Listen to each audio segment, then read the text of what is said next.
The following content includes sensitive material that might upset viewers. Human trafficking is not an easy topic to talk about, especially for those who have any type of relation to a similar case.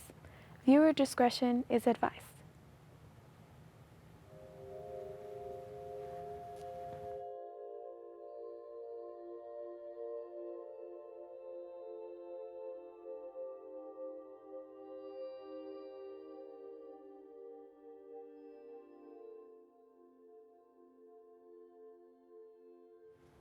Hello everybody, and welcome to Stray. I'm your host, Carla Melendez, and today we will be talking about kidnapping cases and how schools protect children from dangers, such as strangers approaching them. Parents are always on the lookout to teach their children the stranger danger lesson. A retired special education director is here to guide us on how educators are trained to deal with trafficking cases. We will also see the testimony of a representative of a runaway program located here in Milwaukee and how they help out not only adults, but also children in need.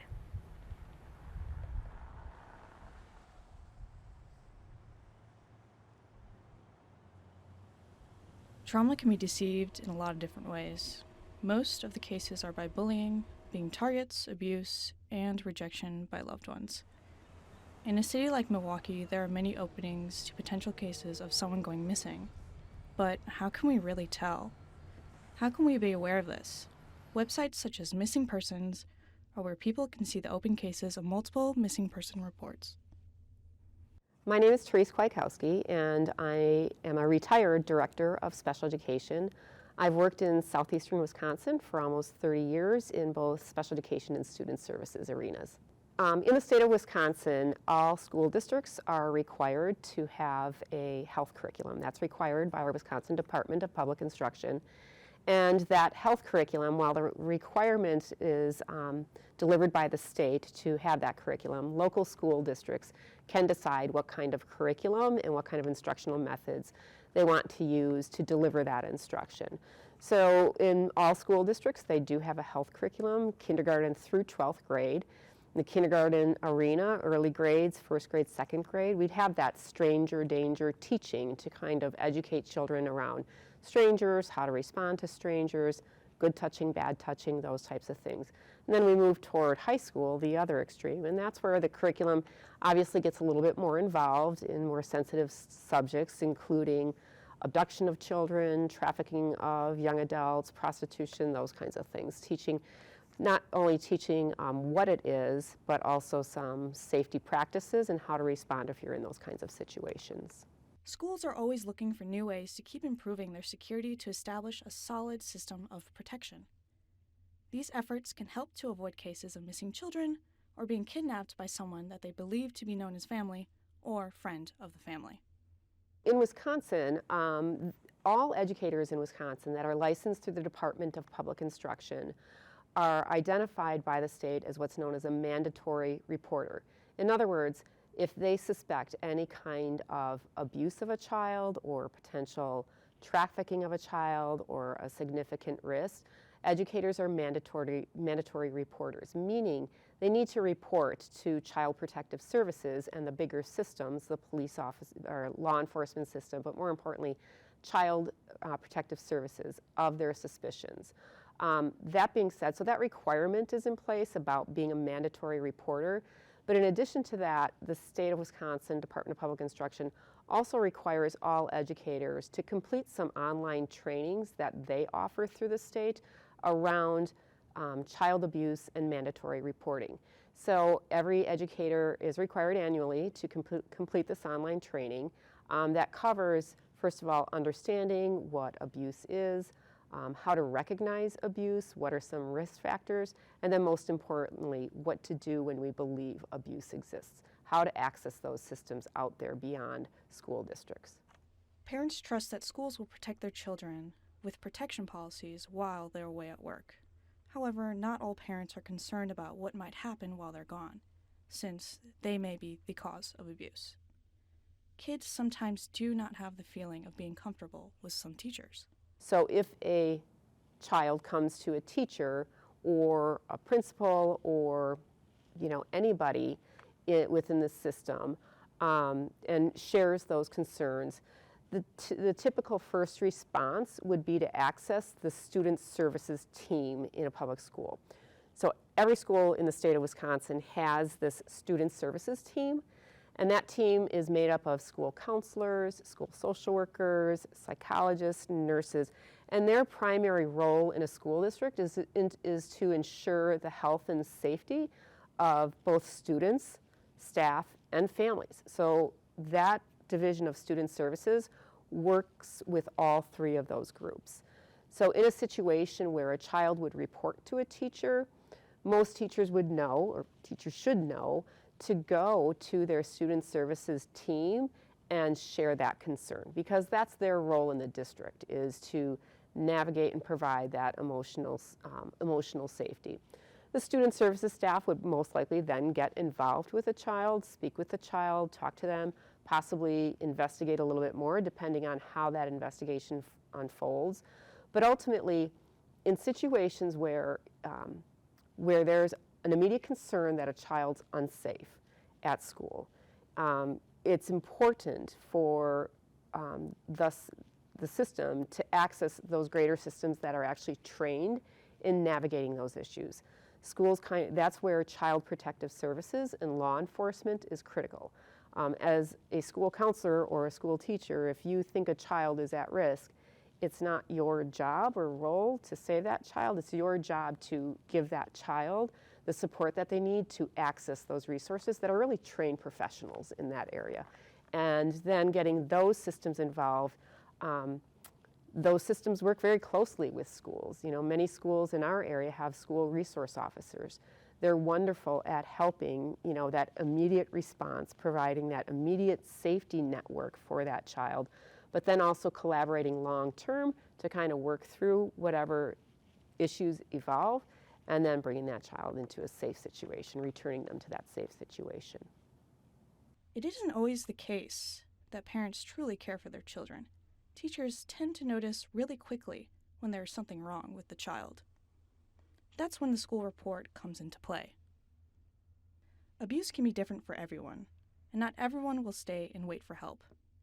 Sometimes they tend to react and just run away.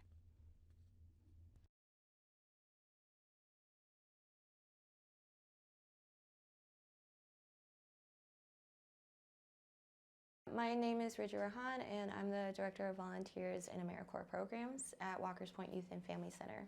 So at the Runaway program, we have our shelter for ages 11 to 17-year-olds.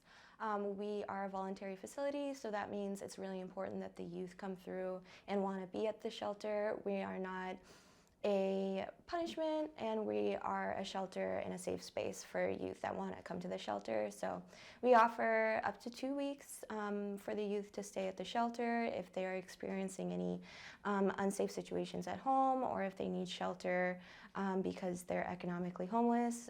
We can do that at the shelter. We also offer 12-hour stays for people that need a shorter amount of time, and then when people are at the shelter, they meet with a therapist and go to school regularly. We have groups scheduled once a day, every day, where we meet together to work on different life skills or coping mechanisms, whatever the youth need at the time. So that's just a little bit about what we do at the shelter. In addition to that kind of work, we also help the youth with discharge planning. So as they stay at the shelter, we work with them to find a longer-term solution for whatever they're going through.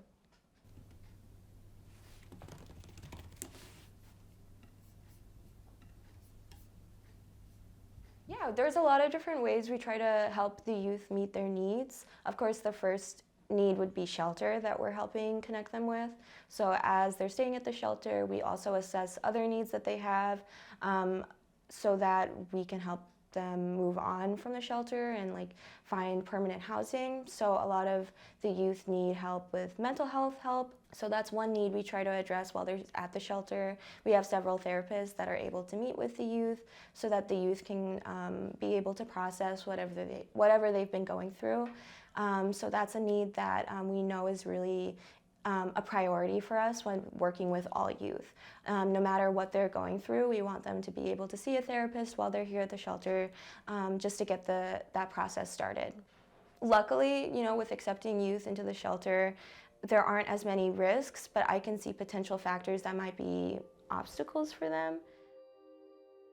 So we want to be able to provide the life skills, the coping mechanisms, everything that young people need, because we understand that there's so much more support that young people need. We want to be that community and safe place for young people in Milwaukee. Our mission at this shelter is to be a safe place for youth facing any housing insecurity, youth that are in need of a safe place so that they are away from any violence at home. Those are our big priorities. We're that initial safe space for people that do not have any other resources or places to go.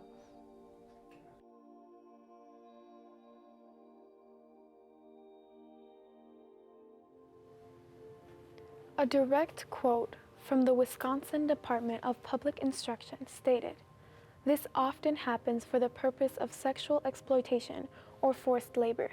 Human trafficking occurs throughout Wisconsin, including rural, urban, and suburban areas." And now, joining us, a school psychologist and licensed counselor from the state of New Jersey, who is capable with dealing with children, youth, and parents when it comes to trauma, with an impactful story of a girl, just so we can understand the magnitude of the repercussions that take on a person after experiencing such a traumatic event. These cases can make such an impact on people that not everyone can handle the same way. Perhaps some cases tend to be more dense and complicated than others. This affects people in different ways, and the age of the child matters in a standard fact.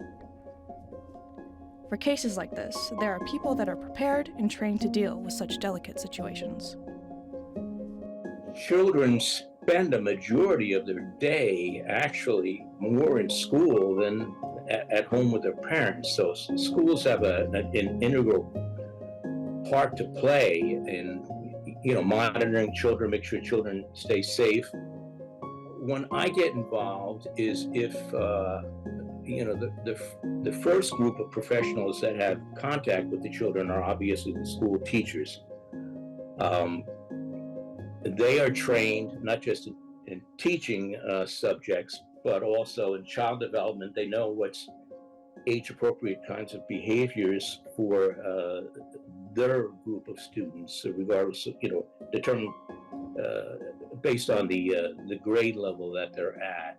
They get to be pretty expert at identifying what is typical and atypical kinds of behaviors. So they're always on the alert for signs that something might be troubling a child. They generally have a good relationship with the children in their class and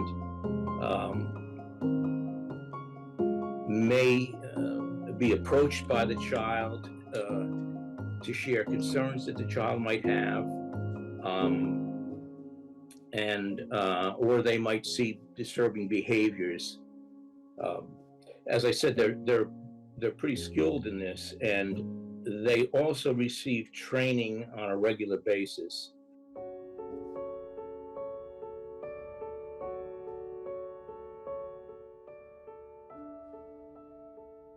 One of the things the kidnappers want to do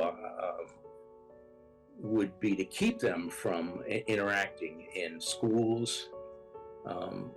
So you would expect them not to send the child to school and try to keep them away from others as much as possible. For example, there was a situation recently one that stands out in my mind is a situation of a young lady named Elizabeth Smart. This was in Salt Lake City, where she was abducted from her home bedroom when she was about 13 years old. That abductor took her to live in a camp area in a tent, and she was not permitted to go to school at that point. She was basically chained up had really no contact with the outside at all.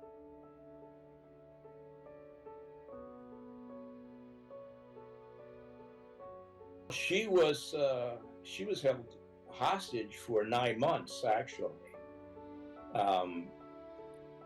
And it took quite a while for authorities to be able to track her down. Once she was rescued,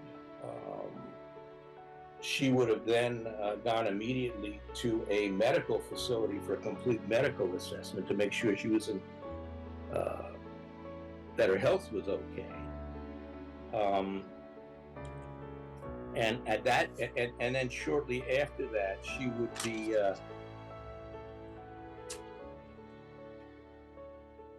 the focus would be to return her to a safe and secure environment primarily. She'd have to reconnect with loved ones, you know, her family. That's going to be crucial. She would be encouraged to, of course,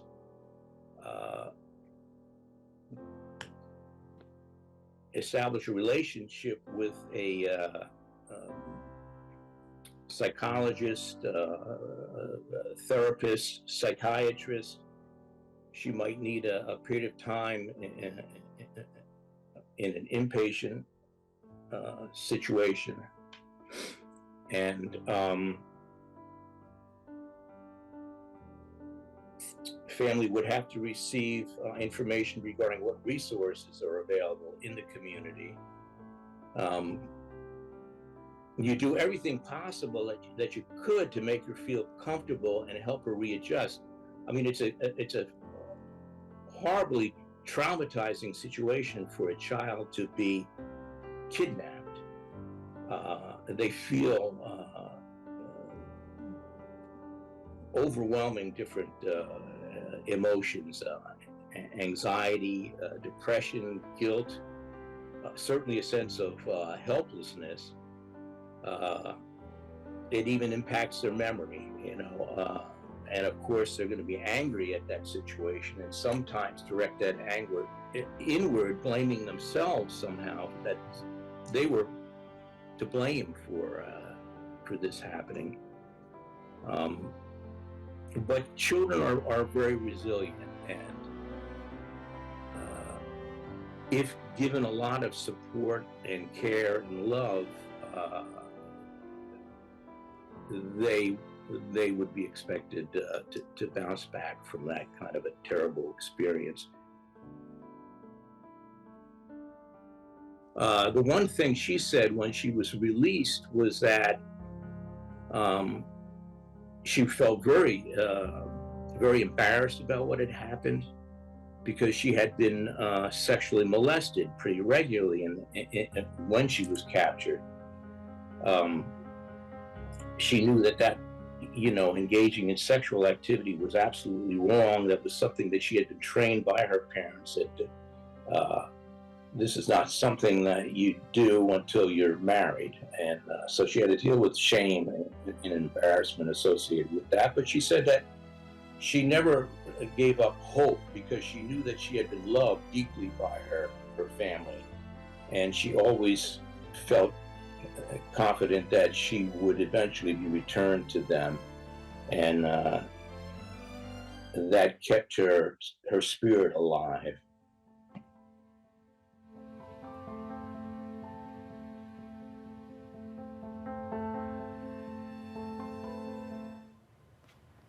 It is very sad that people have to go through an experience like this. No one wants to go through such scenarios where situations do not always end up with a happy ending.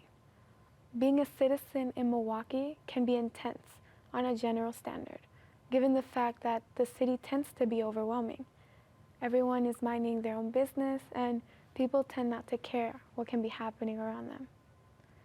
The Milwaukee Police Department website offers a map with standard statistics from incidents that happen day to day around not only Milwaukee, but also in Oak Creek and Richfield. The feeling of fear is an instinct that humans tend to develop within time. From being a little kid, we experience more and gain more knowledge over experience or scenarios that we see over other people. Sometimes children don't feel comfortable with adults, and most of the time they do not even need a reason to explain why they do not feel comfortable around some adults. And that is fine. That's the gut telling them or warning them that something is wrong. I'm your host, Carla, and thanks for watching Stray. Have a good one and stay safe.